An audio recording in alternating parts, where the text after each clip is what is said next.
So it's about that time that we actually get into making another tier list. We actually haven't made a tier list since 1.4 when miHoYo released, and that's not because I tend to not like the discussion that's going around with tier lists, especially in comments. It gets mad negative, but I think it's still about time that we actually go over and discuss the state of the game. But I think doing it, especially within like spurts, is really important.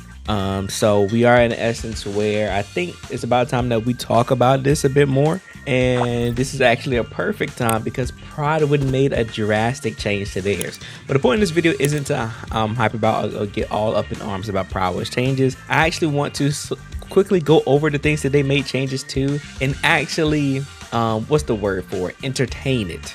Because even though I'm not a big fan of the new format that they're going for, I can see why some people might like it. My homie Josh, he did a video just the other day on it, on his feelings on it, and it kind of made me understand a bit more. But even with that said, if we're going to make this change, I think there needs to be some placement changes through the actual adjustments they did. But just to show you guys really quickly, this is what the new Prydwen tier list looks like. So the new Prydwen setup is that they completely got rid of the stunner section and everything has been condensed into support. Well, this is because they believe that every class outside of DPS, primarily what they do is support their units, which isn't actually too far off. It's mostly true, but I think it is important to differentiate the style of support that characters provide, especially when it comes to stunners, because those are the only other supports within the game that has a separate and strong enough playstyle in comparison to the rest of supports in the game. But in this video, I was like, you know what? Let's entertain the idea. Let's go with this new section and let's see what we can come up with adjusting the placement. Because again, I think that if we're going to include this, if we're going to include everybody on the support and make them the way that they are, I think that there needs to be some decent amount of adjustments made here in this category. They did make some adjustments on the DPS sections as well, to which I do think they were pretty good, because overall, if they didn't make this whole separation, I probably would have loved this list a lot. But without further ado, let's get into mine. But before we get into that, be sure to check out LD Shop to get the best discounts on your 2.0 pools. LD Shop is a formal top-up platform created by LD Player Emulator Group. They offer amazing discounts on a multitude of games through official partnership with Razor Gold, who is the official top-up partner of HoYoverse. This means that they're a safe and reliable platform for you to use, and so many players have left amazing ratings and reviews. Now I know you guys are already waiting to see how do you get those sweet Zenless deals. Well, all you have to do is click on Zenless Zone Zero at ldshop.gg and you'll see that there's a plethora of discounts to choose from at rates better than the official game. They offer deals for in and out memberships. You can grab character skins for a low price, and they even have massive discounted bundles that guarantee you the new limited character or their W engine. Now, once you have an item you want to purchase, all you need to do is select your server region and enter your UID. Then bam, your currency should be loaded into your account in 5 minutes or less. Now, something that I almost forgot to mention is that if you haven't topped up in Zenless before and you want to get that big bonus, if you do it on LD Shop, you'll not only still get the discounts that they offer, but you'll also get that big top up bonus in game. That's just a deal that you can't beat. So if you guys still need to grab those new units, be sure to use my link in the description or comment section below to receive their 15% off coupon, which can save you up to $50 towards the units that you want. We're going to be doing same categories: primary DPS, secondary DPS, and support. These are the ones that we're going to be going for, and I think easy enough, we should just go ahead and start out with the DPS, and I'm going to quickly go ahead and add all of them into the list right now, and we'll go over them one by one. We already got a primary DPS section done. To quickly go over this, miHoYo should be a no-brainer. This character is the epitome of what a DPS, how strong they should or could potentially be, and nobody has technically passed that bar just yet, or even really become in a comparable sense of being on the same bar as her. This is because miHoYo's capability of not only being able to clear stuff without ease, no matter the element that she is, she's also one of the characters that have some of the strongest versatility in the game. And I mean is that she not only has the ability to run in anomaly comps for like dual DPS with other anomaly characters, she's also able to run in stunner comps, so being able to provide her characters like and lighter to benefit her. She's also able to do outside of traditional hyper character with the stunner support, you're able to do double support with her, and it still works out. This character fundamentally It works so well with everyone within the entire roster that it's kind of hard to not put her within this upper echelon of being alone, as well as that her overall performance still within the game, even against content that's designed to slow her down.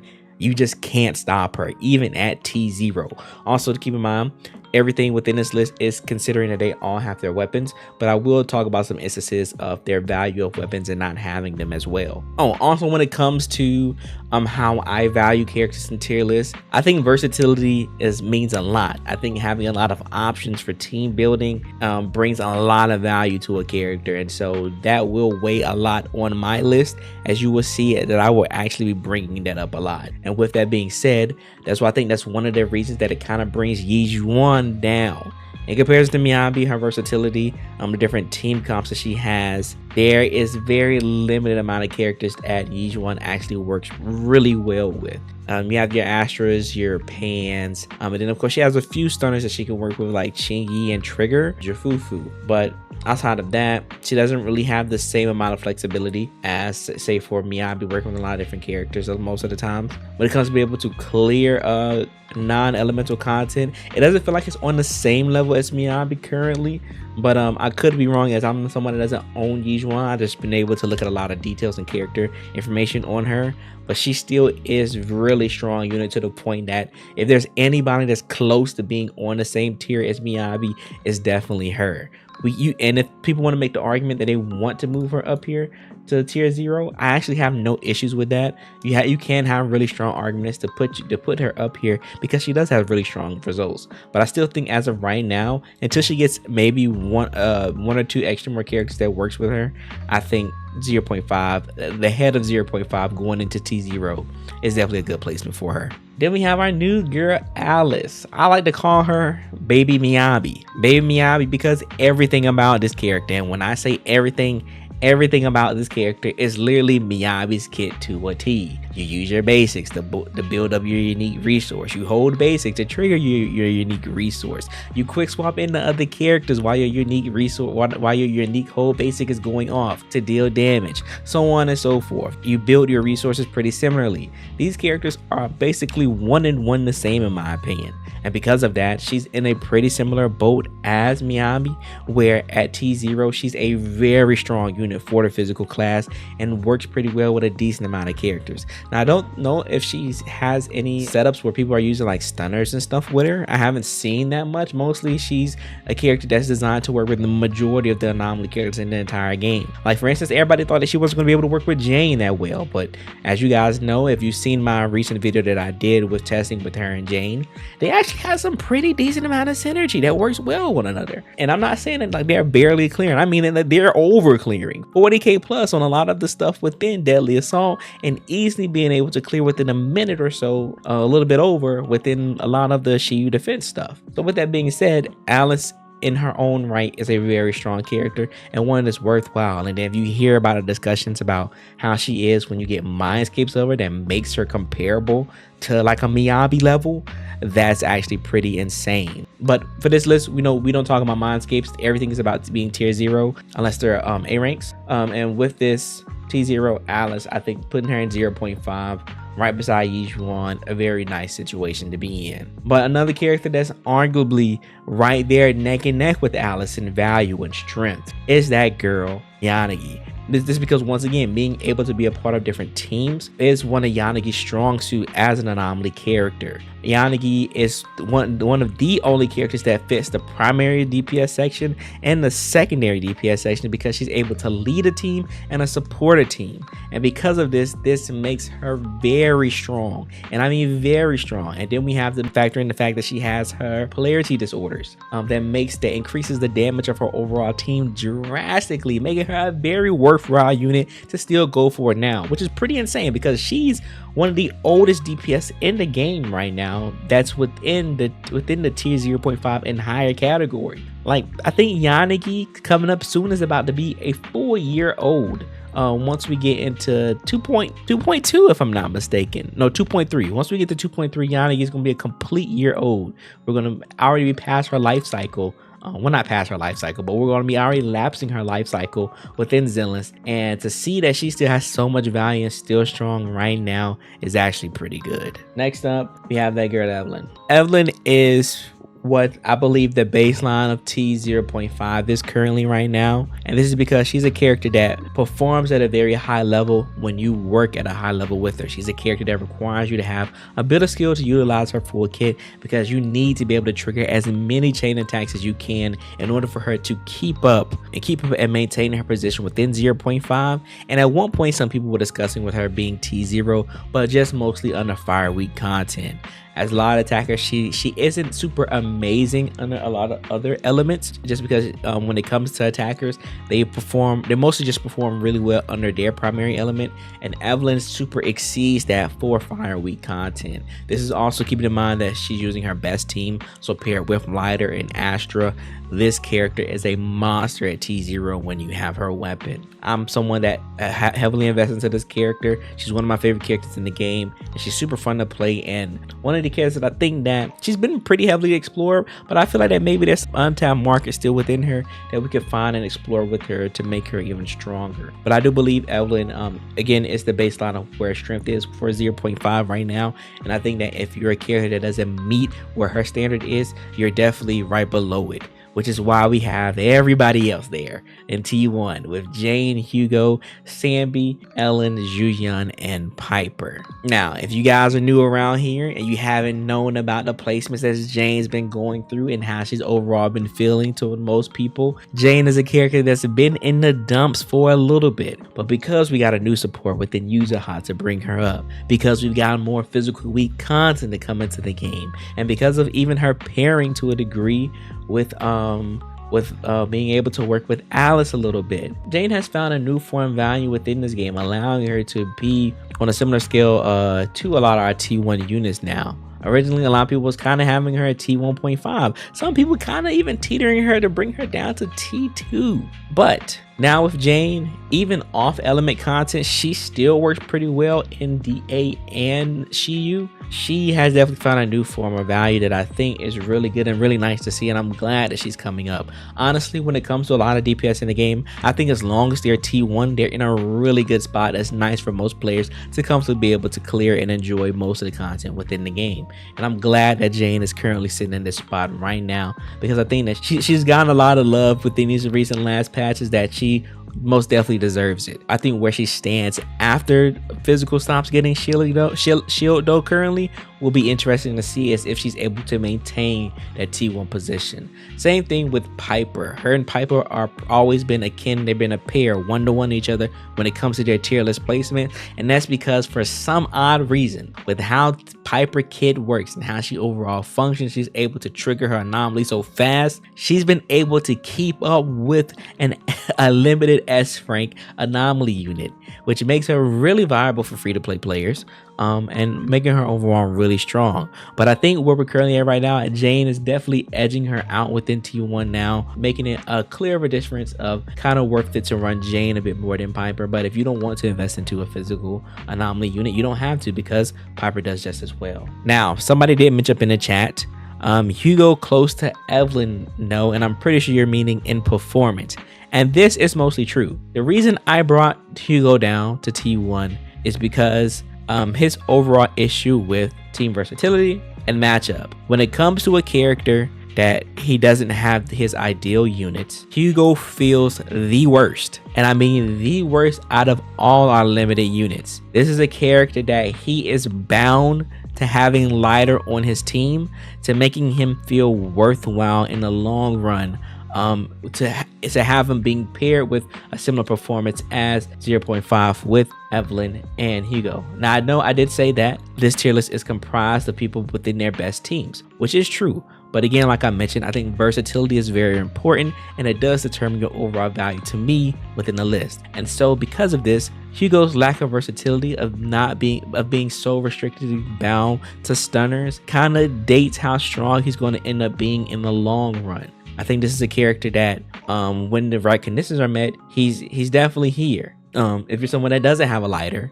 and you're stuck with like a Lycan and a Jufufu, or even like a Lycan Colada, you notice that there is a big difference, and I mean a big difference in Hugo's performance, making him feel much weaker than what it is. And even with that sentiment, there's just matchups that Hugo struggles with unless you make some really drastic changes to his kit.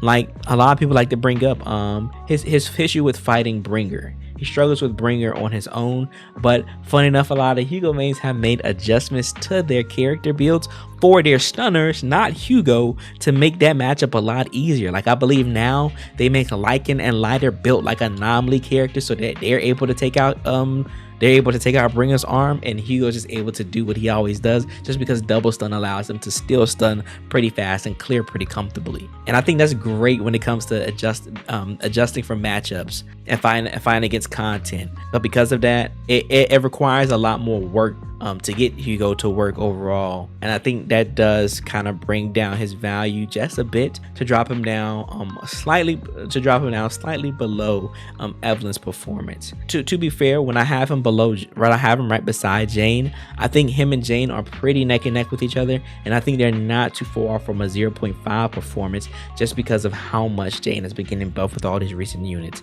But they are within a lower tier placement, in my honest opinion. I think as more stunners get added to the game, Hugo will still stay in T1. Yeah, I think Hugo is a character that he will balance out. More stunners will come, and he will most likely maintain his T1 position, but he won't. I don't think he'll advance any further than what it is right now. I think he's going to be destined to be a T1 agent and lower. And I only say that because without his gimmick work, HP inflation is going to catch up to him at some point. It's not right now, but at some point, HP inflation is going to catch up to him with how his kit overall works. And once it does, hopefully they either buff him at that point so it doesn't bother him too much, and he's able to still maintain, or that there's going to be some form of stunner or support that's going to allow him to overcome that when that happens. But we got a minute before we even get to that point. Then we got the girl Sambi. Sambi. I don't want to hate today. Everybody knows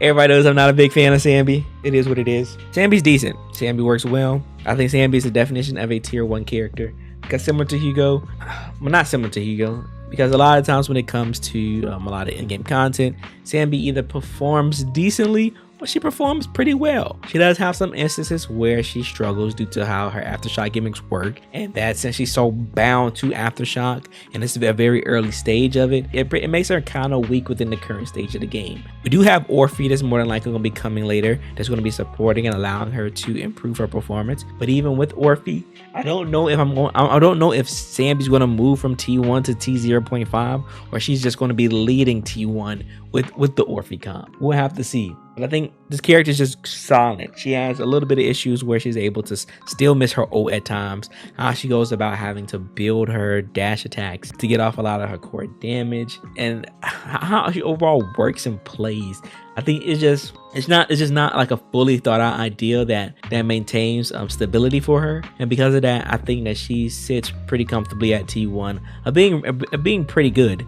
But she just has her issues. What I've seen of Sam, I feel like she's still a bit better than Ellen and Jué. Why not belong in a different tier? Yeah, I think that's true. I think Sambi is in a pretty sim. I think she's definitely better than Ellen and Jué. I think they're just all T1 encapsulated for the most part. Which, speaking of our two girls, Ellen and Jué, the 1.0 girls are doing pretty good. They are both sitting within a T1 performance, and that's because Ellen got her recent buff, and now she's able to comfortably work and clear majority of the content with ease within the game, which is great to see. I love this for Ellen. She's a character that I recently just got into at post her buffs, because now I think she's a lot of fun now.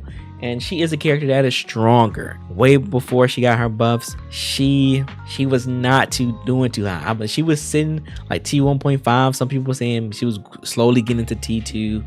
I mean, you remember when miHoYo came out and everybody was saying Ellen's dead. But after post buff, this character has been doing really well. They opened up her team comps, allowing her to work with a lot more characters on her team, being a lot more flexible. It's what's funny is that a lot of people don't even bring up, she can even run the Aftershock comp like Sambi, and I think it kind of fits a little better for her in some instances. Maybe not performance wise, but I think comfort wise, how Ellen kits work, her being able to work with Aftershock stunners is really good, and I like that a lot with her. With Juyeon's another character that's opened up a lot. She was a character that was only tied to being a burst DPS, which is still how you primarily perform with her, but she has been having the capability of being able to run on field now, allowing her to still have really great scores and work with a lot of other new agents like Trigger. I haven't tried Jufufu with it, but I'm pretty sure Jufufu's probably fine. Shingi is still one of her favorites. She's able to work with Astra, of course. She freaking loves Astra. She honestly loves any character that provides her quick assist because it allows her to keep her ammo economy up and functioning and working really well, which is why she's able to perform on field a lot better. As well as working with, of course, her favorite support, Nicole. I think if we end up getting another ether support that allows Juyeon to even receive even bigger ether damage buffs than what Nicole offers her, this could be a character that's even moves up later on in the future if we get a support that's like that. But for now, Juyeon T1, just like the rest of them, and we already talked about Piper. So these are all our T1 DPS. I think these characters, all and up and above, are in a really good position and don't really have to worry about too much. But once they kind of fall beyond this, maybe we need to look a little bit more into them and see how they go. Which, even with saying that, Haramasa is not one of those type of characters that we need to really worry about right now. This is because Haramasa is one of the highest skilled characters in the game, right up there probably with Yijuan. And so when it comes to him being rated T1.5, it's if you can get down to execution to make him feel like a T1 DPS. I know I'm a player that's not super great with Haramasa, so when I play him, he doesn't feel the greatest, and I think that's the average experience for most players, just because I'm not that good with them. And so knowing that is a skill issue. And so if I was able to do like the expert tag thing, I think if you're a master at Haramasa, he's a character that requires you to dedicate time to being really good with him to get him to work. Also, I think when it comes to his team versatility, he doesn't have that many options he can go for, because unlike Juyeon, you don't really want to on-field Haramasa at all, because everything else within his kit is pretty butt. You really only want him to tie him to burst performance, and so that kind of limits the characters that he can run with. But for the most part, you just do Trigger, Chingy, Nicole. I'm pretty sure you can do Astra, but you definitely need a heavy on-field focused team to allow him to just come within burst windows to work. I even know some people run Grace with him, but I believe that's with like Mindscape investments for that type of team. Overall, Haramasa is pretty good. He's just a character that requires you to get the execution down and be a sweat. For the most part, to be a sweat. All right, now we come down to my girl, Soldier Olivia. I'm not going to be biased. You guys see it. She's tier 2. And this is coming from someone that loves this character. And I mean love her. Favorite character in the game currently still. But this is a character that's carried by this guy here. Without this guy here, Soldier is somewhere down here. The difference in performance that Liner brings to this character is insane. This is her holy grail. Without him, it can work, but it's just not going to be the greatest. But she is strong. She is strong when having the right pieces with her. She can function. She can still clear content when you have her dedicated teams together and put together. And she does have a bit of versatility with her. She can work with Liner. She can work with Jufufu. Jufufu's actually pretty good with it. I love using Jufufu with her. Collate is a great option. Poker can still be used. Once we get fire, electric, weak content, Chingy is usable. Same with Trigger. You can even still use these guys right now. I just don't really personally like it when you have resistance against electricity or resistance against fire in their comp. Caesar works well with her. You can even have a setup with her, Lighter, and Bernice. That works pretty good. We have even a setup with Yuzuha to do mono fire. So that you can have the 100% uptime with Inferno Metal. Lucy, of course, great support for her. And so on and so forth. So many characters work well with Soldier that she has enough versatility and she has enough firepower within her own kit that she's worth investing into. But I think as time goes on, M0 Soldier gets weaker and weaker, requiring you to have more investments into her Mindscape wise. That's why currently in my position, I think I have her M3 at the moment. She's looking really good. Like M3 Soldier is probably up here, maybe T1, but she's definitely up here T1.5 at minimum. Where with M3, so she's in the current good standing. even at T2, she's still a unit that's worthwhile, especially if you don't have any fire DPS. Just understand that Lighter changes her world. Lighter makes her everything, and that's just the reality that we set in, and I'm fine with that. I love both of these agents, so it does. I'm gonna run them together regardless. Doesn't bother me. And then we're gonna speed run these last 4 or 5 just to get it over with. Anton. This is a character that is being carried by Astra. If Astra doesn't exist, Anton is in the gutter. But because Astra exists, you can hyper carry with her and make this man the quickest machine, making his DPS skyrocket. Billy is pretty similar to like your Haramasa mains and your Yijuans, where like this character is actually pretty skill expressive. Same with Corrin, where some of these sweatiest players in the game are Corrin and Billy mains. And the things that they be pulling off with these characters within in-game to make them as strong as they are, showing them off, is really good. It's honestly insane. You could kind of argue that these three could possibly even move up to T2 in some arguments. But overall, with general performance and how they overall work, and from my testing with using them, they tend to underperform a little bit under Soldier 11, even when having their best teams. But they are still decent agents. And then we come down to Nekomata and Ben, our final primary DPS, which these characters just struggle. Ben is Soldier 11, but worse, because his DPS isn't as great. He's gonna need Lighter to buff him, as well as that he can only use her and Lucy in a comp mostly. Trying to run anything else with Ben is pretty tough because he doesn't have much room to expand upon his team versatility. But I am glad that now a lot of people recognize him as a DPS because him providing support has never really been good. Then we have Nekomata, which this is a character by definition that she is not playable until you have her M1. Her back attack gimmick completely messes her up with how the stage of the game is currently at, and trying to get those back attacks naturally without having M1 is such a headache because of how often enemies move within this game now, especially in game. It makes setting up Nekomata so much harder. She has been having a lot of expansion with her teams, of being able to run like with Caesar, Astra, Pokra. I heard Trigger is really good with her now. I think Trigger's like one of her best stunners to run with. I'm pretty sure she can run with Chingy. You can have her in a burst situation. She runs with Lucy. I've seen some stuff with Yuzuha a little bit too as well. Nicole. She has a lot of options at her disposal, which is really good and great to see. But this is a character that, again, I think that she's not worth playing unless you get her M1. And I think that really holds her back a lot, which sucks because I actually kind of do like this character. I've been investing a little bit into her, which you guys should see a video on that pretty soon. More why nobody plays Nekomata. I'm actually excited to release that video, so be on the lookout for that.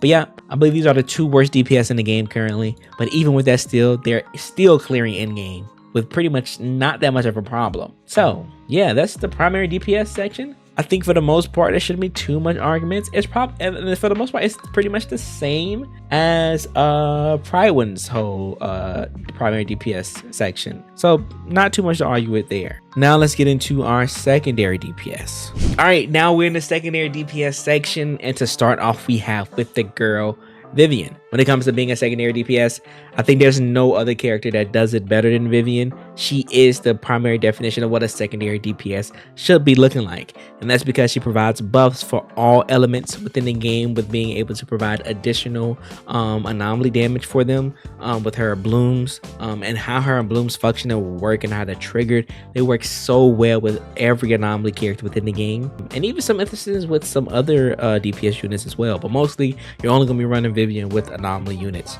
She's also able to perform all her actions off field and allowing you to easily slot her in within a lot of team comps, just overall functionally work together. She's being paired with a lot of the best DPS in the game, like Miyabi, Alice, Yanagi, even Jane. Jane is probably one of the biggest primary benefactors of having Vivian part of her team, and because of that, I think that makes her the strongest secondary DPS that you can have.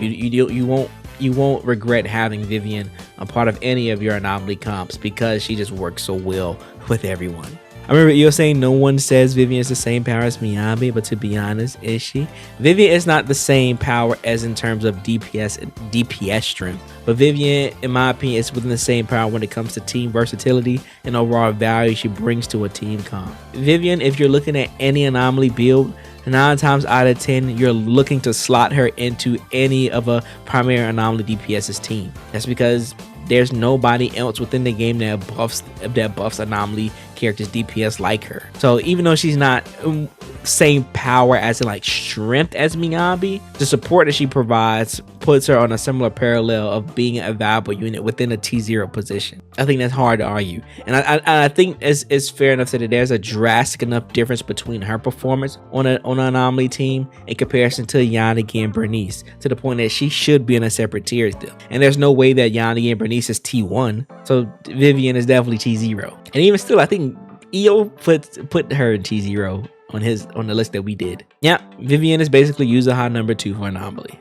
Yeah, that is basically it. Coming to our 0.5 section, we have Yanagi and Bernice. Yanagi, was just talking a little bit with the chat a bit ago, is a character that continues to show value no matter the position she's in. She's a great primary DPS, she's a great secondary DPS, and this is all because of her polarity disorder and her capability of not only being able to perform a heavy on-field gameplay style, but she's also great in burst as well. And because of this burst potential, this allows her to be a great secondary DPS and provides a lot of strong damage for her entire team to still be able to match and compete with a lot of the other DPSs that she's paired with. She's a great synergy partner with Miyabi, helping Miyabi to get additional stacks and deal additional damage with their disorders. Same with Alice. She's able to help Alice build a little bit of extra blade etiquette. She's able to synergize with her, increase the damage on their disorders, and she's even able to disorder with Polaris assaults. So keeping that in mind, Yanagi is a great secondary DPS and it's wonderful to work with. And I think as more on-field primary DPS that come out, like Alice and Miyabi, you will see that Yanagi will continue to find more and more value within a lot of teams, especially anomaly teams. We might be able to run her with some good attack teams that people may not be thinking of, but we'll see. But you might be surprised that I have her over Bernice, and this is because slowly but surely I think Bernice is aging. I think Bernice's only upside currently within her toolkit is that she is off-field. You're able to quickly apply her buffs, and she just remains off-field, allowing her to deal her fire damage, her doing her additional fire buildup, so on and so forth. If you look at Bernice's kit, nothing about it buffs any aspect of her team. Everything about Bernice is just fueling herself. She's a secondary DPS that's primarily focused on just dealing damage on field for herself. This does contribute to disorders, but in my opinion, at this stage of the game, if you're going to be a secondary DPS, you can't be selfishly designed the way she is. And I think this is mostly due to the fact that she's an early anomaly character, and the idea of how anomaly works now wasn't a thought process back then. And I think that kind of makes her suffer just a bit, but takes suffer very loosely because she still is T0.5. I do think that she is still pretty comparable in performance with Yanagi though right now, but I do think this is a character that as time progresses, Bernice will slowly dwindle and probably drop lower and lower within the list as we get more characters to come. But I do hope Bernice does get updated over time and is able to provide a bit more similar to Vivian, because I don't know, I think right now she's just tied with Yanagi and overall strength and what she provides for a team. And even still, even though she's able to work with other anomaly characters, funny enough, a lot of times you just rather Yanagi and Vivian than her, other than with Jane and Piper. But every other primary anomaly DPS character, they rather have Vivian or Yanagi, which is interesting. That's pretty interesting. The fact Crit Niece can perform as good says a lot, to be honest. Yeah, Crit Niece, Bernice, whatever, she's still really good. She's still really good. The stark contrast between 1.2 anomaly, 1.3 and beyond applies anomaly and or makes stronger versus super mega death burst based on AP. Yeah, there's a really big difference with how anomaly worked back then and where it is right now. It's much different. Much different. That's why I think that's like the only downside to Bernice, and it's like the lucky upside to Yanagi, because Yanagi came out during that time. But Yanagi's, how her polarity disorder works, it made her be more than just a unit that provides damage for herself, that does benefit her team with disorders. Her kit is designed to benefit her team overall. And Bernice is in a similar vein, but it's just not as good in my opinion. We have user announced, are Bernice still good? Yeah. Yeah, Bernice is still good. 0.5. She still works really well. And also, what's good, Misfit? So there's even though I was saying some like negative things about her, she's still really good. Especially with the introduction of Yuzaha being able to assist with her with being able to apply her anomaly build up a lot more. Also, the anomaly changes for decibels made it a benefit burst anomalies as well. Yeah, that's true. That's definitely true. Don't get it twisted at all. Bernice is still really good and still a viable option. Great to play. I just think most of my comments are like foresight. I think foresight is the word. Like looking into the future with how she'll operate. And I think out of all the characters within the secondary DPS category, within our top tier echelon, she's one of the characters that to look out for. To maybe she might diminish in the future with how her kit's overall looking, but we'll see. Overall, she's still good. I still give Bernice a chance. Still use her. She's great. I still use her. I pair her with Jane all the time. And then we gotta come all the way down here to Grace, the worst secondary DPS in the game. Honestly, I'm not even gonna lie, I don't know a lot about Grace, so this placement is pretty much mimicking what Prydwen was doing. I think overall Grace's issue is probably with her basics having to do physical attacks before she can get to her electric. I think a lot of characters early on within Zenless, if they don't have ways to shortcut to their primary element to apply their anomaly buildup, especially for an anomaly unit, it kind of diminishes your overall DPS that you're able to provide for your team. Her whole gimmick of also being able to keep up her battery upcharges is okay. I think it could have been fleshed out a lot more, but I think it's just when you look at her performance, and then she has to compete in the same burst section with Yanagi, and then a lot of things about Grace isn't completely tailored to overall pushing the disorder comps. You just don't have a lot of teams that care to want to run Grace, and I think that's kind of why that brings her down here. But if people want to make the argument that she could be maybe like right here, I could see that. But I don't know enough about this character to truly give my full thoughts on, to the point that you're just gonna put her here. But I would love to hear everybody's thoughts about her in the comments below and even in chat. Actually, now I've got something to say. Honestly, I don't think Grace is that bad. Her build up is still really good.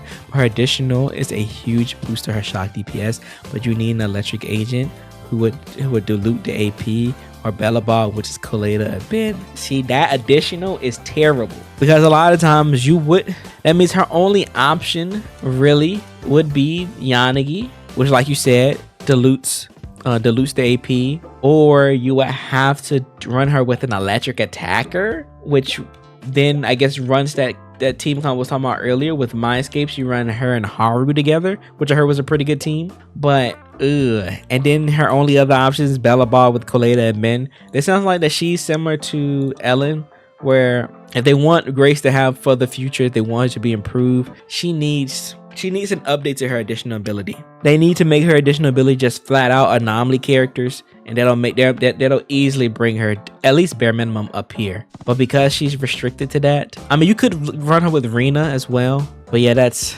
Grace's biggest issue is that she exists in 1.0 beta design space, when anomaly could function as another form of support for attackers. Yeah, that is true. But even still, that means at that time she was designed to support Anton. That's who she was supporting, Anton. And maybe Ellen, if you run Rena, I guess. Yeah, Grace is just in a weird spot. She came at a time where anomaly was just not too insane. Rena, Vivian, Grace. How does that team perform? I imagine Vivian freaking buffs her pretty drastically. But yeah, y'all have to fight for her in the comments, because based off a little bit what y'all saying right now, it doesn't convince me that she's any better than this. She could be right here if you want to, but right now I'm gonna just keep her here just because it's it falls more in line with what people are generally always saying about her. So I'm not even gonna like really fight for it that heavy. But now I think it's time to get into the section that needs the most adjustments in the list in comparison to what Prydwen was doing. And so let me get set that up. All right, we finally got the support section done.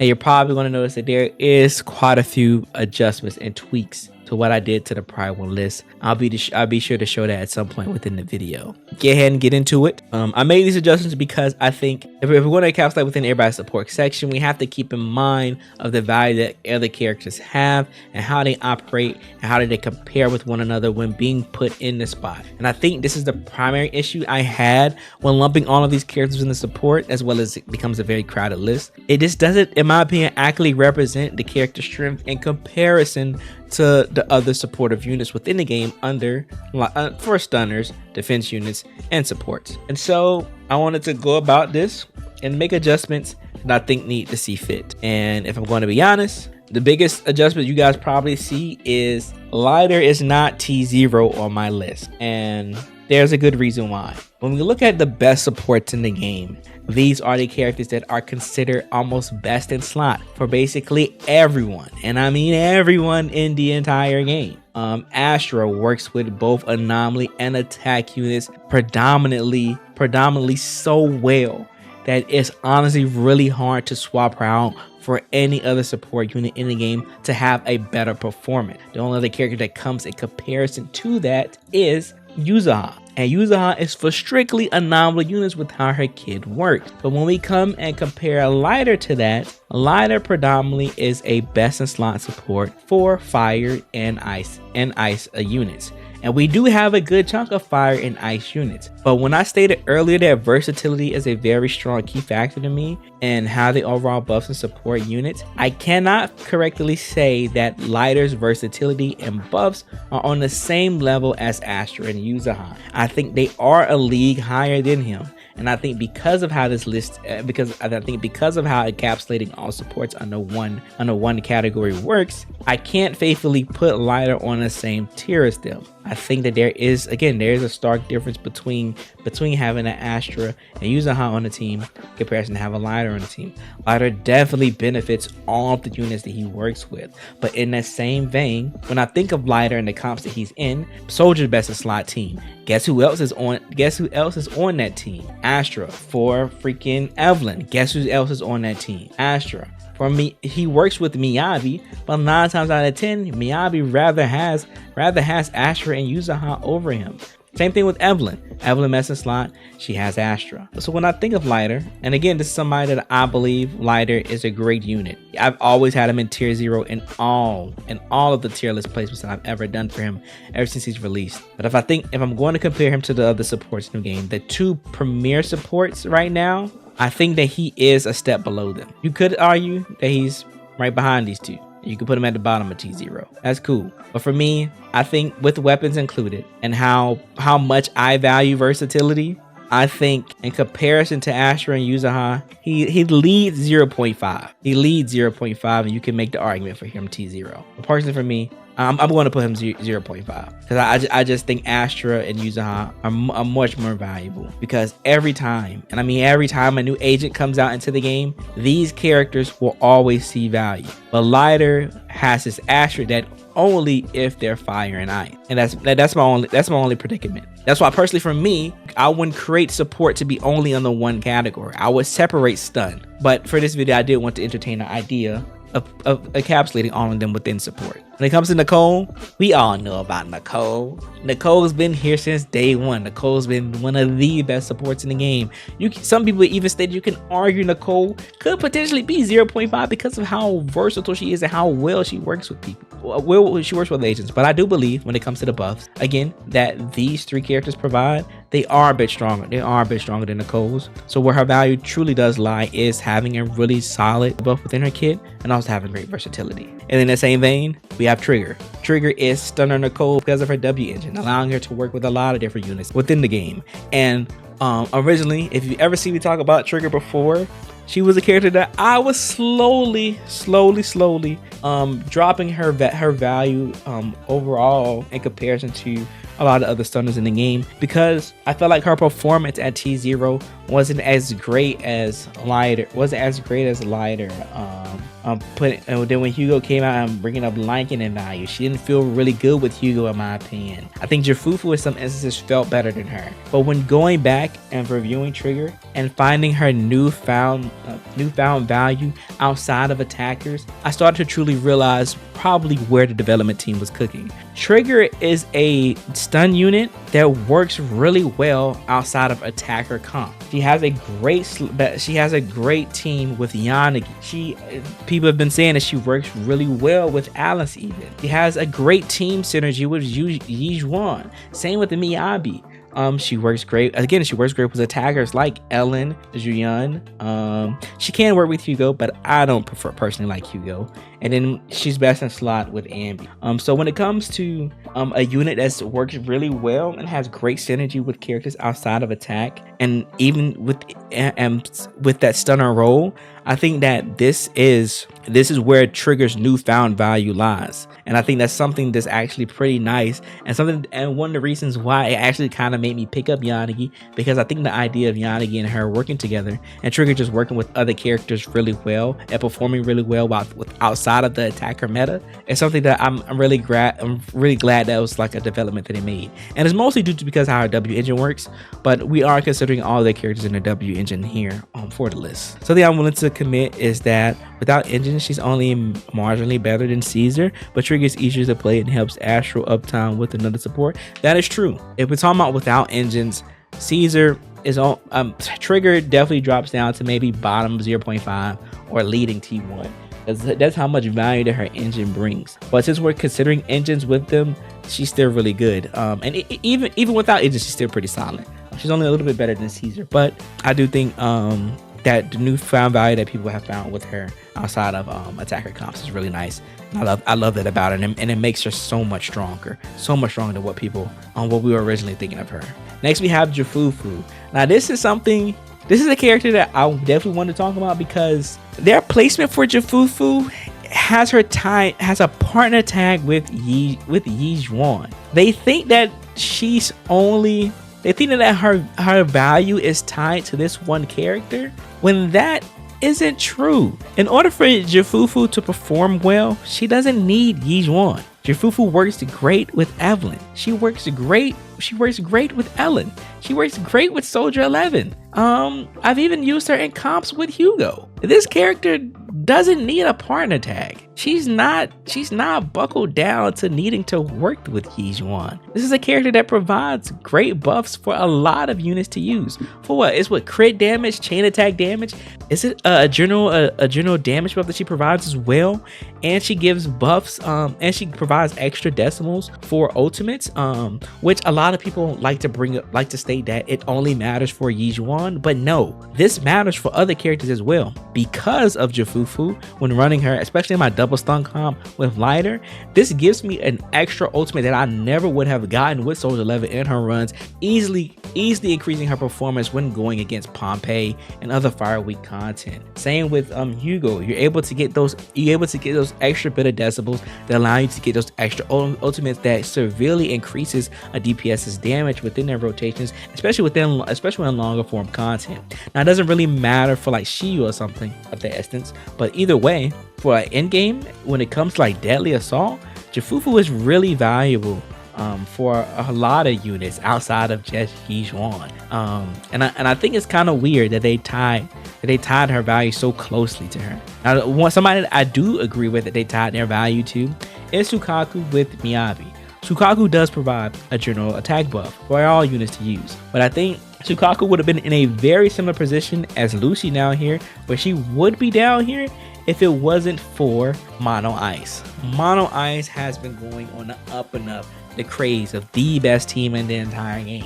And that's because of the ability for that team to prevent the boss from not being able to attack at all, no matter the content that you're doing, as well as that the pairing and support of being able to run with Miyabi, Sukaku, and Lycan. But now Lycan has been pushed out of that comp, and now it's double support with Miyabi, Sukaku, and Yuzaha. That's pretty fire. Sukaku holding it down for Mono Ice being a part of one of the strongest comps in the game. And it's a comp that requires a lot of skill and being able to understand how the anomaly system works. And I think it's really good. And I think because of that, that's mostly why Sukaku sits at 0.5 right now. But if it wasn't for Mono Ice, she would definitely probably be T1. But that's still good nonetheless. She still is a great support to invest into. Is Yanagi cooked while other content creators say she don't feel as good no more? I don't know. They are tripping. Yanagi feels great. I literally just pulled Yanagi. She feels fine. The same amount of crit damage. Chain, Ult, Sig is more damage, so much crit damage. And the same amount of crit damage lets you build more crit rate than your otherwise best builds would. Yeah, for Jafufu, exactly. Fufu's crit damage is similar to Nicole's crit rate since you can actively change your build around it. Yeah, it allows you to build characters so easily, so it's great. And then the new stunner set allows her to be a great support. Oh, and I didn't mention with Fufu that her ability to run a double stun comp set and easily play the supportive role since she's able to run swing jazz. Love it. Next, Chingy. There was a crazy debacle when Trigger released, saying Chingy was getting power crept, that she was significantly people started to argue that she was significantly worse than Trigger. But as time progressed and as more people to continue to use Chingy and see Chingy's performance, this unit is perfectly fine. Chingy is a character that has found, similar to Trigger, she has found new value within other units. More importantly, one of the stronger DPS in the game with Yizhuan. Chingy works phenomenal in a comp with Yizhuan. And even, I think one of the comps is double stun with Yizhuan and Jafufu. She provides a very similar buff to Trigger, where she's able to increase the stun damage multiplier damage. And then she's able to work really well with a free-to-play engine as well as her own engine. I think the real difference between Trigger and Chingy is their engines. I think Trigger engine is what allows her to edge herself above Chingy, as well as her ability to play off field. But if it wasn't for her engine, Chingy and her would be pretty close in my opinion. And I think overall, Chingy is still a really good agent that provides great support, does a pretty decent amount of damage herself, and is able to do well with a lot of grouping depending on the content that you're doing. And her stun damage multiplier buff is still superior. I think this character is amazing work and does really good. She just tied to just mostly being paired with burst style DPSs, since she takes up so much field time, which is a negative for her and a con. And you could argue that she is T1, but I think overall she is 0.5 because I don't think that her value is that much different than Trigger. So I don't think she's a whole tier behind her personally. The changes about the lack of DA buffs boosting build up did significantly hurt my arena anomaly. Ironically, Chingy got straight up buffed by Yizhuan. Stunners being so important for rupture units will probably be a trend. Yeah, that is something that we definitely need to see.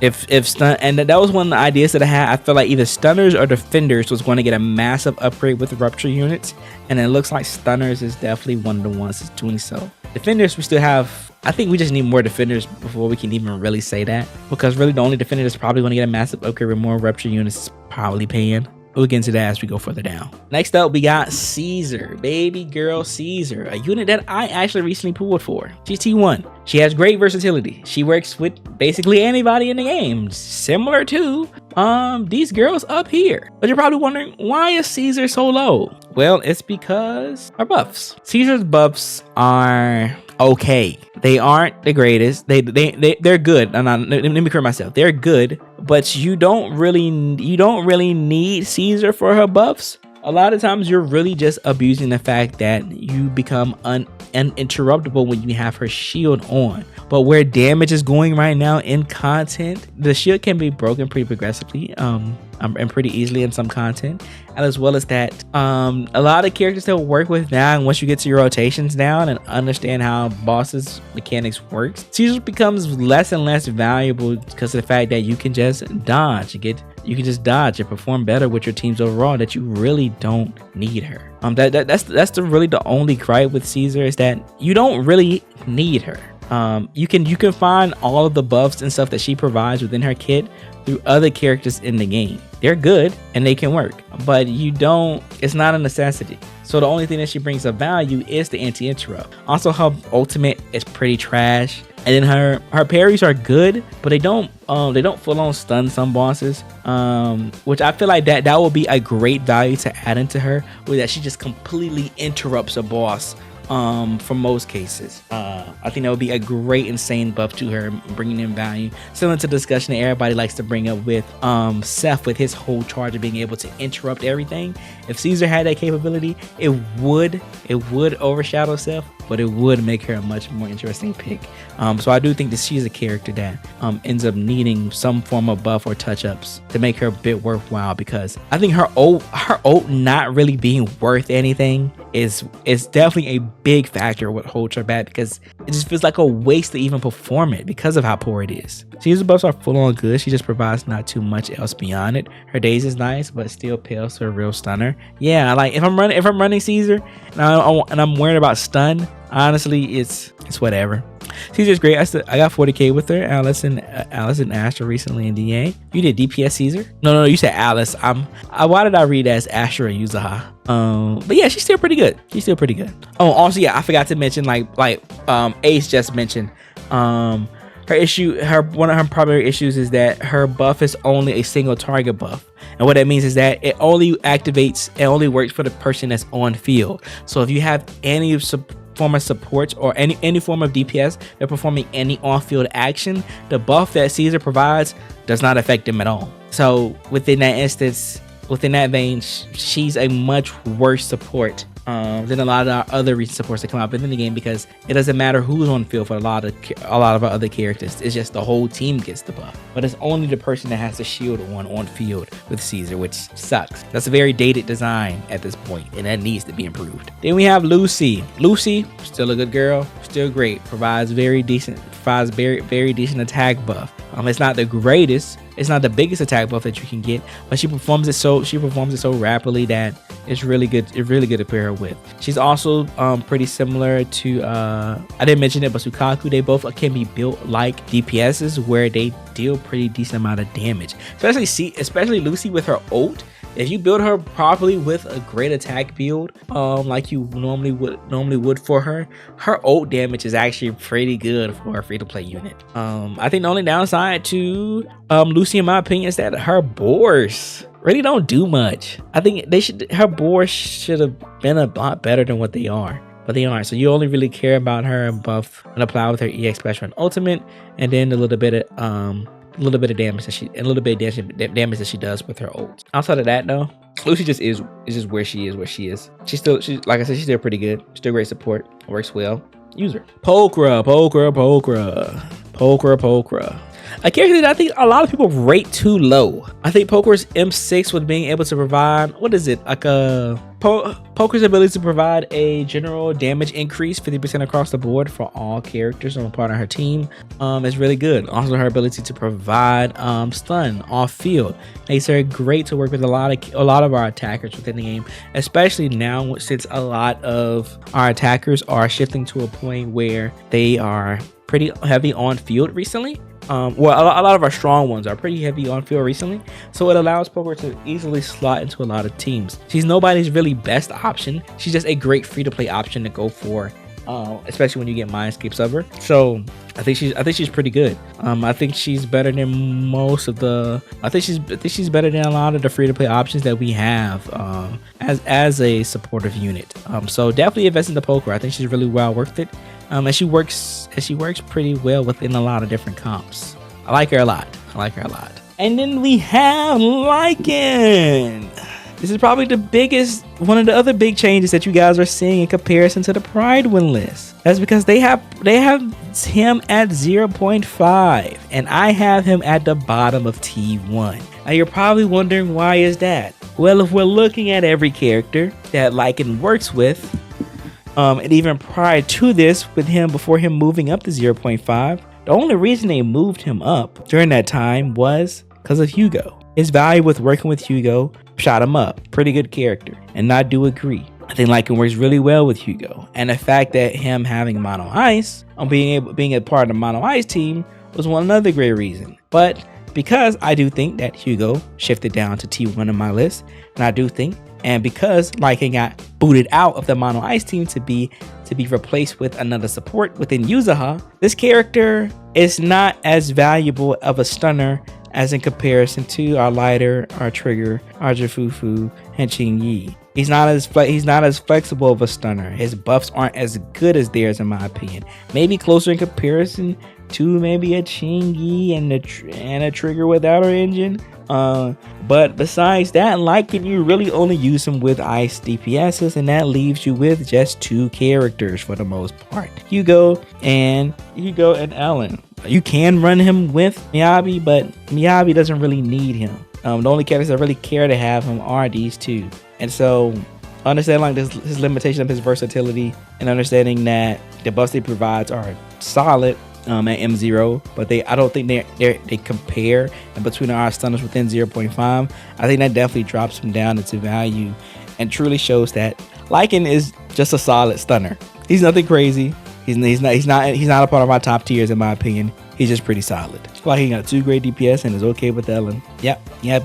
Now time for our T1.5s and below, which are kind of going to speed blitz these next ones. Rina, pin buff, great. Being able to keep up her buff, not too bad. Some people find it challenging, but overall, I think it's not too horrible. I think the thing is that not too many characters overall completely benefit from her pin buff that she offers. So a lot of times you just see yourself pairing her with other electric agents like your Haramasa, like your Rina, your Grace, and Anton. Other than that, and sometimes you'll see her with Sambi. But other than that, you don't really see people run Rina with anybody else. And that's not necessarily a bad thing. I just think that out of all the supports that we have in the game, not too many people care about the pin buff that she offers. And I think she provides like an electric damage buff that, again, only benefits electric units. So it kind of sits her in a position where that she's valuable, but you can easily find better value or more value out of using your premier supports up here.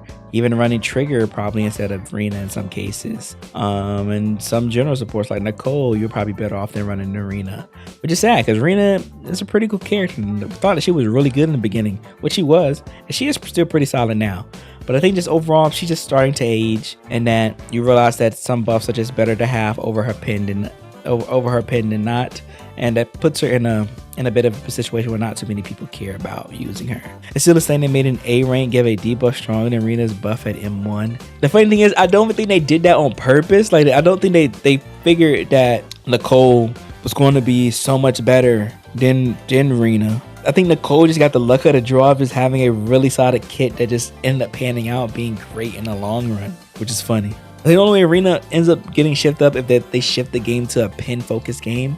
But I don't know who will ever get to the point, just because we don't have enough units that really care about pin for them to shift it to that degree. And then we have Pan. Pan is probably another character you guys are surprised that he's down here. This is because when you think about it, you're only using Pan for Yijuan. So his versatility is trash. There's nobody else that cares about the buffs that Pans offer. Now, he is paired with one of the best DPSs in the game, but I don't think that shows the value of Pan.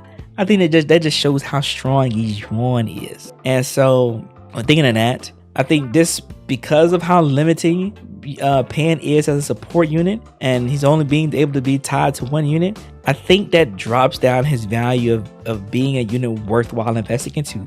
Right now, in my opinion, if you don't have Yijuan, don't build this character. Which sucks, because I wish he was a bit more versatile. I wish he did have a bit more general buffs to provide. But where he's at right now, there's really no reason to build Pan if you don't have Yijuan, because he does nothing for you. So that's why I put him at 1.5. 1.5 mostly because of the Yijuan pair. But other than that, until more Rupture DPS come into the game, this character sits 1.5 and possibly lower, because he just doesn't have any options.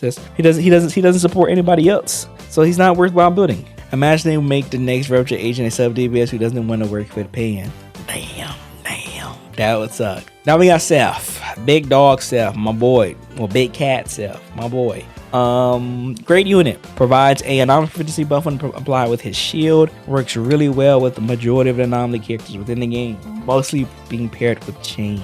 He also provides very strong defensive stun capabilities with his defensive assist, as well as he provides an all attribute res debuff, if I'm not mistaken. That works really good with all elements within. That works with all characters in the game. Again, especially when paired with anomaly units. Sev is a great free-to-play option for people to use, and when mastered correctly, he's probably one of the best free-to-play characters within the game. But I think a lot of people just don't utilize him and don't like him too much because of how he feels, of how sluggish he is. But when it comes to his performance and being paired with some of the strong characters that people are doing clears with within in-game, that boy Seth can get the job done when you know how to use him properly. So that's why I have him at T1.5. He could be T1. Somebody probably could make that argument.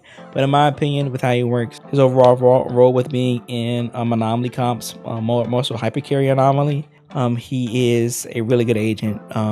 That's just good for free to play, but honestly, nothing more. Then for our last two, we have Colada and Ambi. We want to be honest, both of these units are placed here because they are selfish. Ambi is the selfish of the selfish because she does nothing but stun, and her stun isn't even that great in this stage of the game, so she's kind of just there.